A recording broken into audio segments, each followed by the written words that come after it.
अस्सलाम वालेकुम नाज़रीन, मैं आप सबकी मेज़बान समीरा खान आप सबका इस्तकबाल करती हूँ HS1 न्यूज़ चैनल पर। आइए नजर डालते हैं आज की अहम खबरों पर।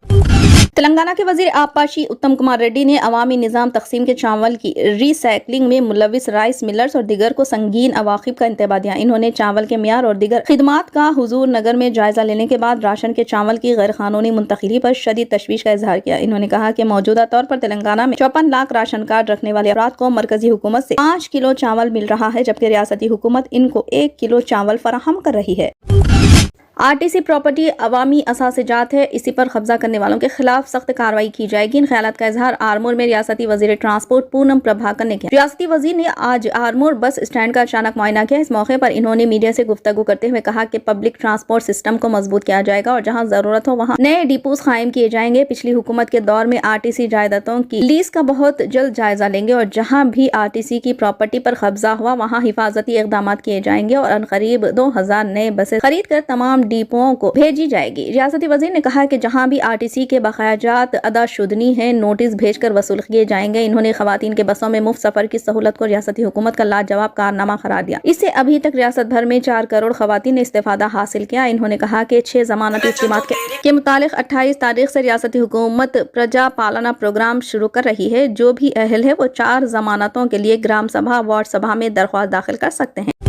चीफ मिनिस्टर और मैं बराबर हूं दोनों ने ही MLA के तौर पर कामयाबी हासिल की। MLA पाईडी राकेश रेड्डी ने आरमोर कैंप ऑफिस के इफ्तिताह के मौके पर ये बात कमेंट्स की। मीडिया नुमाइंदों से बात करते हुए जाफरानी जमात के रुकन असम्बली आरमोर राकेश रेड्डी ने आरमोर में गर्मा गर्म तबसरा किया जो अवाम में मौजूद बहस है। इन्होंने कहा कि MLA की हैसियत से कामयाबी हासिल करने वाले रेवंत रेड्डी वो बराबर है। इन्होंने कहा कि अगर कोडंगल के लोगों ने रेवंत रेड्डी को MLA के तौर पर जिताया है तो आरमोर के लोगों ने मुझे भी MLA के तौर पर जिताया। वजीर आला और मैं दोनों बराबर है, दोनों को मसावियाना हुकूक मिलने चाहिए। इन्होंने कहा कि रेवंत रेड्डी का गुरूर सर चढ़कर बोल रहा है। वजीर आला जमहूरियत का मजाक उड़ाने जैसे बात कर रहे हैं। वजीर आला ऐसा कैसे कह सकते हैं कि इंतखाबात में हारने वाले हुद्देदारों के हमरा रिव्यू कर सकते हैं। राकेश रेड्डी ने इस सिलसिले में वजीर आला रेवंत रेड्डी से इस्तफसार किया। यहाँ पर यह जिक्र बेजाना होगा कि बैनुल अक़वामी बिजनेसमैन के तौर पर जाने जाने वाले पाईडी राकेश रेड्डी ने 6 माह कबल ही सियासत की दुनिया में कदम रखा था।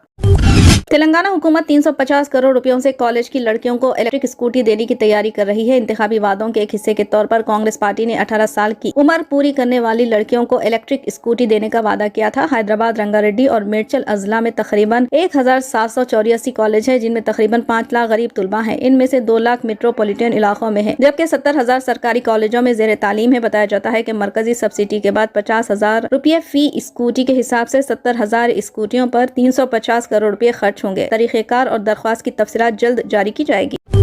भारत राष्ट्रीय समिति की MLC कविता ने क्रिसमस की सुबह कांग्रेस के रुकने पार्लियामेंट राहुल गांधी को निशाना बनाया। इस दौरान कविता ने गुज़िश्ता माह तेलंगाना इंतखाबात से पहले के हमलों को फिर से ताज़ा किया। इन इंतखाबात में कांग्रेस ने BRS को बड़ा झटका दिया था। कविता ने राहुल गांधी को इंतखाबी गांधी कहकर इनका मजाक उड़ाया। इन्होंने राहुल गांधी से सितंबर से सनातन धर्म तनाज़ा और पार्टी की ज़ेर क़यादत अपोजिशन ग्रुप इंडिया पर भी बाकी इत्तेहाद के अरकान के मुतनाज़ा तबसरों पर अपना मौक़िफ़ वाज़ेह करने का मुतालबा किया गया।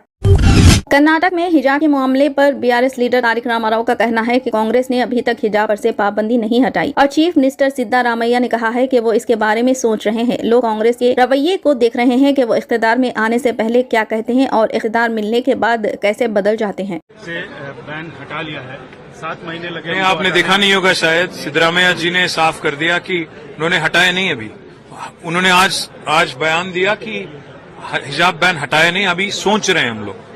तो मैं बस इतना ही कहूंगा, आज पूरे हिंदुस्तान में, पूरे मुल्क में जितने भी हमारे भाई हैं, बहन हैं, कांग्रेस हुकूमत की, कांग्रेस पार्टी की रवैया देख रहे हैं। सत्ता में आने से पहले क्या बोलते हैं, हुकूमत में आने के बाद क्या कहते हैं, कैसे बदल जाते हैं, ये सभी लोग देख रहे हैं। इस पर ज्यादा टिप्पणी मैं नहीं करूंगा, क्योंकि यहाँ पे जो नई हुकूमत बनी है, नई सरकार बनी है, उनको वक्त देना हमारी जिम्मेदारी है।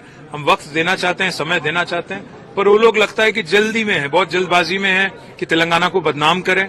जितना जल्दी हो सके उतना जल्दी, मतलब अपने गारंटीज और अपने एश्योरेंसेज जो उन्होंने दिया था उनमें से हट जाएं और लोगों को गुमराह करें। तो इसलिए आज मजबूरी में आज हमें ये कहना पड़ रहा है कि फैक्ट क्या है, फिगर आज हमने क्या किया पिछले 10 साल में, ये सब बताने की कोशिश हमने आज की। उम्मीद है कि मीडिया के जरिए और हमारे लीडरों के जरिए लोगों तक, अवाम तक ये पहुंचेगी बात, और उम्मीद है कि कांग्रेस की हुकूमत भी अपने आप को करेक्ट करेगी, आगे जाके अपने एश्योरेंसेस पे ध्यान देगी। जो ये एक्सरसाइज तेलंगाना में आज से ट्रैफिक चालानात पर डिस्काउंट की सहूलत शुरू हो गई है। ये सहूलत अगले महीने की 10 तारीख तक फराहम होगी। आज जैसे ही डिस्काउंट पर अमल का आगाज हुआ, हजारों लोग ट्रैफिक चालान अदा करने के लिए ट्रैफिक पुलिस की वेबसाइट ओपन करने लगे हैं, जिसकी वजह से वेबसाइट क्रैश हो गई है और सर्वर ने काम करना बंद कर दिया है। ट्रैफिक पुलिस की वेबसाइट तो खुल रही है, लेकिन गाड़ी का नंबर दर्ज करने के बाद किसी गाड़ी पर कितना चालान बकाया है इसका पता नहीं चल रहा। इस सिलसिले में शहरियों में तशवीश की लहर पाई जा रही है। ताहम ट्रैफिक पुलिस के जराये के मुताबिक एक साथ कसी तादाद में लोगों की जानिब से वेबसाइट ओपन करने की वजह से शायद सर्वर ने काम करना बंद कर दिया है, जिसकी वजह से साइट पर चालानात नजर नहीं आ रहे। ट्रैफिक पुलिस के तकनीकी माहिरीन इस मसले की यकसोई के लिए काम में लगे हुए हैं। एयरलाइन वसारा ने कहा कि बेंगलुरु और मुंबई से हैदराबाद जाने वाली वसारा की 2 परवाजें पीर की सुबह हैदराबाद में खराब मौसम की वजह से अपने मुतालिका रवानगी स्टेशनों पर वापस आ गई। मुंबई से हैदराबाद जाने वाली पहली परवाज हैदराबाद एयरपोर्ट पर खराब मौसम की वजह से मुंबई वापस आ गई। एयरलाइन ने एक्स पर एक पोस्ट में कहा, मुंबई से हैदराबाद की परवाज हैदराबाद के हवाई अड्डे पर खराब मौसम की वजह से मुंबई वापस आ गई है। एयरलाइन ने एक्स पर एक और पोस्ट में कहा कि दूसरी फ्लाइट बेंगलुरु से हैदराबाद का रुख मोड़कर वापस हो गई।